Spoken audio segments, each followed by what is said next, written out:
Hey everybody, good morning. So if you've been following along, I need to get outside today as we taper for the New York City Half Marathon and get in a couple threshold miles just to keep the pattern going, again, to make sure that I'm still keeping my legs awake, even though we are lowering the volume and resting a little bit as we get ready for the New York City Half Marathon.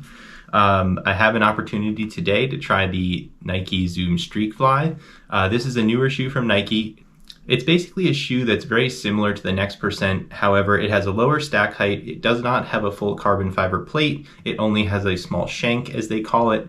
And it is a lighter version of the shoe. Again, just a little bit less beefy, built a little bit more, as they say, for the 5 and 10K distance. But from what I've seen, I think it's going to be more of a lightweight workout shoe for anybody who does, like 1K or 1 mile repeats on the track. It's a little less bulky than the Next Percent because of the stack height that's been lowered, but it'll also help prevent injuries as opposed to using something like a track spike for those kinds of workouts, where you're putting a little bit more of a beating into your body.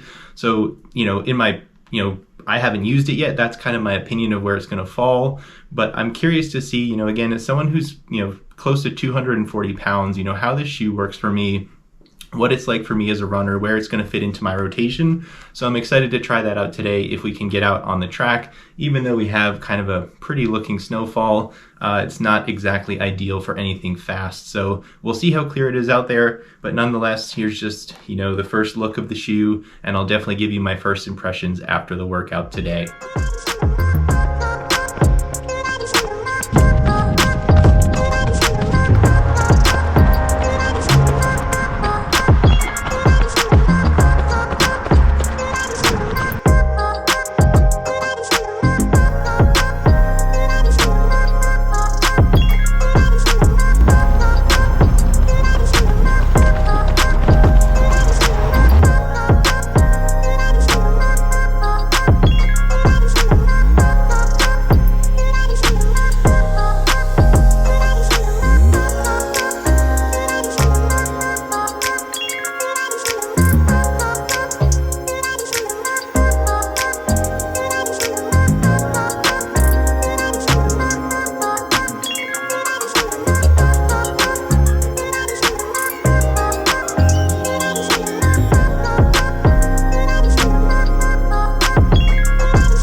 Alright, so that's a wrap on the workout. A nice first run in the ZoomX Streakfly. So yeah, let's get back inside and we'll break down some of the other details I can share about how I like this shoe so far, and just again breaking down the run. Alright everybody, with our first run out of the way in the Nike ZoomX Streakfly, let's first go over some of the nitty-gritty details that you may be interested if you haven't seen them already. First up is the weight. For a US men's size 9, this shoe is only 6 ounces or 170 grams, which is significantly lighter than, thinking back 6 years ago to the Nike, I think it was called the Streak 6, and Eliud Kipchoge used it in the Berlin Marathon. It was the one where his insole was flying out of his shoe. That shoe had significantly less stack height and was actually heavier, so this again is essentially a racing flat for Nike these days, coming in at 6 ounces, 170 grams, with a heel stack height of 32 millimeters and then 26 millimeters of foam in the toe. So that's a 6 millimeter drop for the shoe. Under your foot, you have a very soft ZoomX midsole. Again, a little bit less stack height than some of the other shoes that are out on the market today from Nike. So you definitely feel the ground a bit more, but you still have that nice cushioned ride while it just happens to be a little bit closer to the ground. Now that feeling is immediately evident when you put it on your foot. I definitely felt right when I put it on, even inside the house, that I was lower to the ground. I just felt more stable. A lot of people want that kind of feeling in a shoe. They complain about some of the instability feelings from something like the Next Percent or the Alpha Fly. So this shoe definitely feels, closer and more connected to the ground right away. It has a Flyknit upper. To me, this is a much more classic Flyknit, very breathable. You can visibly see, right through the shoe and just about all sides. You can see through the tongue and the actual top of the shoe without any problems. So breathability on this shoe is super high.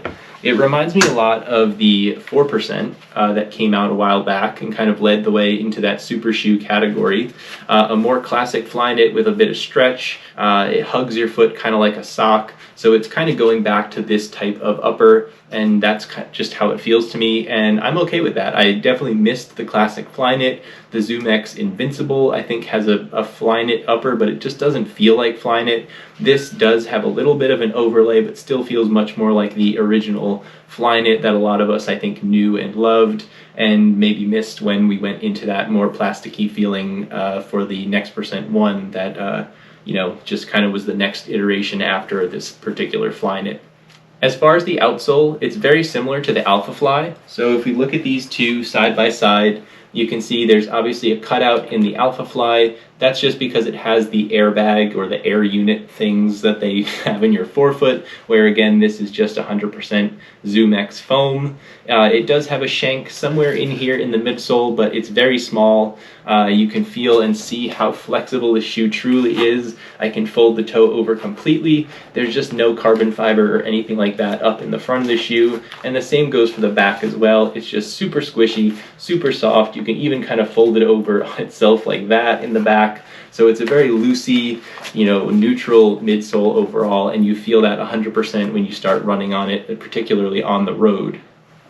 One shoe that it kind of feels like to me, and this is a weird comparison, is the Brooks Aurora BL, but that's just because this shoe has an actual decoupled outsole. So this particular shoe can completely flex and detach from the heel and toe box. It's just, you know, how they did that, but it has a very similar feeling to me, you know, of just how the way your foot has to do the work to stay stable. You know, there's no carbon fiber to hold that shoe, you know, rigid in place. No matter, you know, whichever way you bend your foot or however you hit the ground is how your foot is going to flex. And although this has a lot more foam under your foot in the midsole, it just has a similar feeling because, again, you can kind of rotate laterally in the shoe because of the way that the midsole is thinner, no plate, and again, just not really a thick or any kind of rigid outsole or anything like that, frankly. One thing that I really enjoyed was this lacing system. The tongue itself has plenty of padding up here where it would rest, you know, the knotted laces would rest on your foot. Just enough padding there to keep it comfortable but not add too much weight. Overall, this whole upper is super lightweight and comfortable. And they bring back what sort of reminds me of like those old Nike cables that I think they call them like fly wire or something like that. You can kind of see they have these little bumps that as you tug on them, it kind of helps with not over tightening your shoes. So it created this really snug and, you know, it kind of hugged your foot without allowing me to feel like I ever cut off circulation. It just always had a little bit of give, so it was able to lock down really nice, really snug, but just, you know, not cut off circulation, not make me feel uncomfortable. You know, first time I laced it up, I got it spot on. It wasn't something that I had to readjust or anything like that. So I actually really kind of like this lacing system, and I almost hope that they bring this upper and this lacing system to like the Next Percent 3. I just personally would really like this whole top of the shoe to end up in a Next Percent, in my personal opinion. So it's a really nice feeling shoe and upper. The heel counter has a little bit of a stiff, you know, almost like cardboard feeling or plastic feeling cup right there. Still rather flexible. There's nothing really stiff or stout about the heel counter here. And it has this little unique quirk where there's like a checkered flag that you can fold over on the shoe. And it just kind of naturally actually fell over for me during the workout, so I guess it kind of naturally flips over and just gives you that little checkered flag that is technically inside the shoe, so that's a little quirk for you. Inside of the shoe at the heel, there's a ton of this padding around here. It actually goes pretty far. It goes to about this part of the shoe, and it hugs your foot very nicely in place. I did not have any slipping or movement in my heel or throughout my whole foot. I think, again, just between the combination of the way these laces laid on my foot and this little heel counter and heel padding, it just was a really excellent fit and, you know, snug, hugged everything in place, nothing moving around whatsoever. That was a big plus for me. So what do I think I'm going to use this shoe for? Where do I think I'm going with this, you know, in the future? It says that it's a 5K, 10K racer. I personally don't think that this is going to dethrone the Next Percent for the 5K and 10K distance. You don't see a lot of Alpha Flies out there for 5K and 10K. Frankly, it's a little bit beefier than you need, but the Next Percent does fill that gap really from like the 1 mile all the way up to the 10K or even half marathon. And obviously people still use the Next Percent for the full marathon as well. So it's hard for me to imagine that this particular shoe is going to fill that gap in the 5K, 10K space or do it better than the Next Percent, just simply because it lacks the propulsion from the plate. It feels a lot more like a track spike. You know, again, I'm a heavier person. I don't have a lot of experience with track spikes or anything like that, but it just has that loose feel. It lacks a little bit of that extra boost you get from the midsole and outsole in the Next Percent. So I just don't know that it's going to be the shoe that people choose for a road 5K or 10K.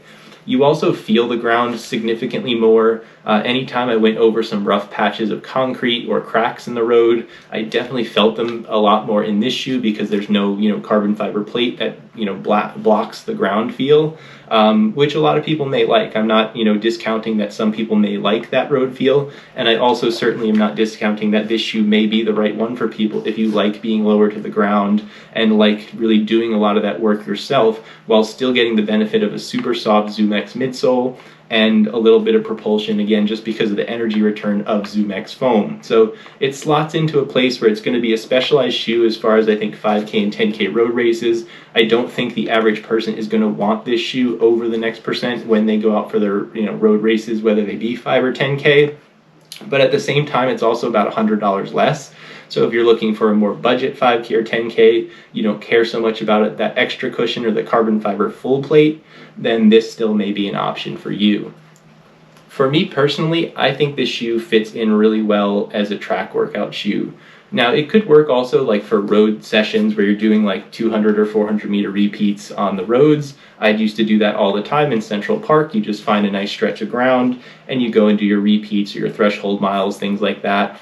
I still think like a Saucony Endorphin Speed or something like that will honestly do the trick just fine, if not better than this shoe. This is certainly a lighter shoe if you like really lightweight shoes, but again, you feel the ground a lot more, and I don't know that that's going to be something that everybody wants, even if you're doing more workouts on the road.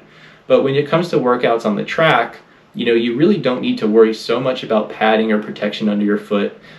This certainly is going to offer a lot more protection and padding than something like a track spike if you're doing 1K repeats or 200 or 400 meter repeats. So this is an option, I think, where again, a lot of people, whether you're in high school, college, or even just an adult track club, this shoe's going to feel really nice on the track. It's going to allow you to, get through the corners of the track a lot better and feel a lot more stable on the ground than something like the Next Percent, while also giving you a lot more protection than like a racing flat or something that you may do track workouts in currently. So that kind of takes me to my pluses and minuses. I think one of the big pluses for this shoe is just the way that it fits into a unique category for somebody who wants to do workouts on the track and is looking to move away from a track spike. It's low enough to the ground that you feel really stable and comfortable going through the turns of a track, while also being, much more cushioned than a lot of other like track shoes, that it'll protect you from injuries, hopefully, over a lot of mileage and a lot of hard workouts. It's also just really good for somebody who wants like a good energy return but a lower profile in a road racer. Other positives, like I said, I already mentioned the lacing system. Honestly, one of my favorites I've ever felt when I put it on my foot. So overall, that's a big plus for me. The negative, I just have to say, honestly, is, 5K, 10K for anybody who buys this and is looking for it to, for some reason, be better than the Next Percent. I just don't think it's going to do it for everybody. You have to go into the shoe knowing that you want specifically to have more road feel, to have that lower stack height. Frankly, 6 ounces versus, 6.6 ounces for the Next Percent isn't make or break, especially when you're talking about that extra propulsion and rigidity from the carbon fiber plate. So I just don't think this is a shoe that's going to dethrone Nike's King right now as it stands. So that's really everything I have to say about the shoe. Again, just remember this is coming from my perspective as someone who's close to 240 pounds. There may be, less road feel or something if you're a much lighter person. I don't know. I'm certainly compressing the foam, I think, more than a lot of runners out there today. But nonetheless, it's definitely, lower stack height, more ground feel, no carbon fiber plate. So I think that still holds true you know, for anybody, no matter how much you weigh. So just keeping my legs loose, keeping them active as we taper for the New York City half. And you know, I can't really complain or say much more about the workout today. It was very simple, felt very comfortable, and all good signs as we head into race day. So that's all for today. Please give me a thumbs up if you made it this far. Please feel free to ask me any questions you have in the comments down below. I'm happy to talk about this more. I think I've covered just about everything I felt for a first impression run. And definitely subscribe down below if you want to see maybe more of a full review down the road, as well as, you know, as I get ready for the New York City half, if you want to see the race video, that'll be coming up as well. So thanks everyone for watching. Take care, and I hope to see you all in the next one.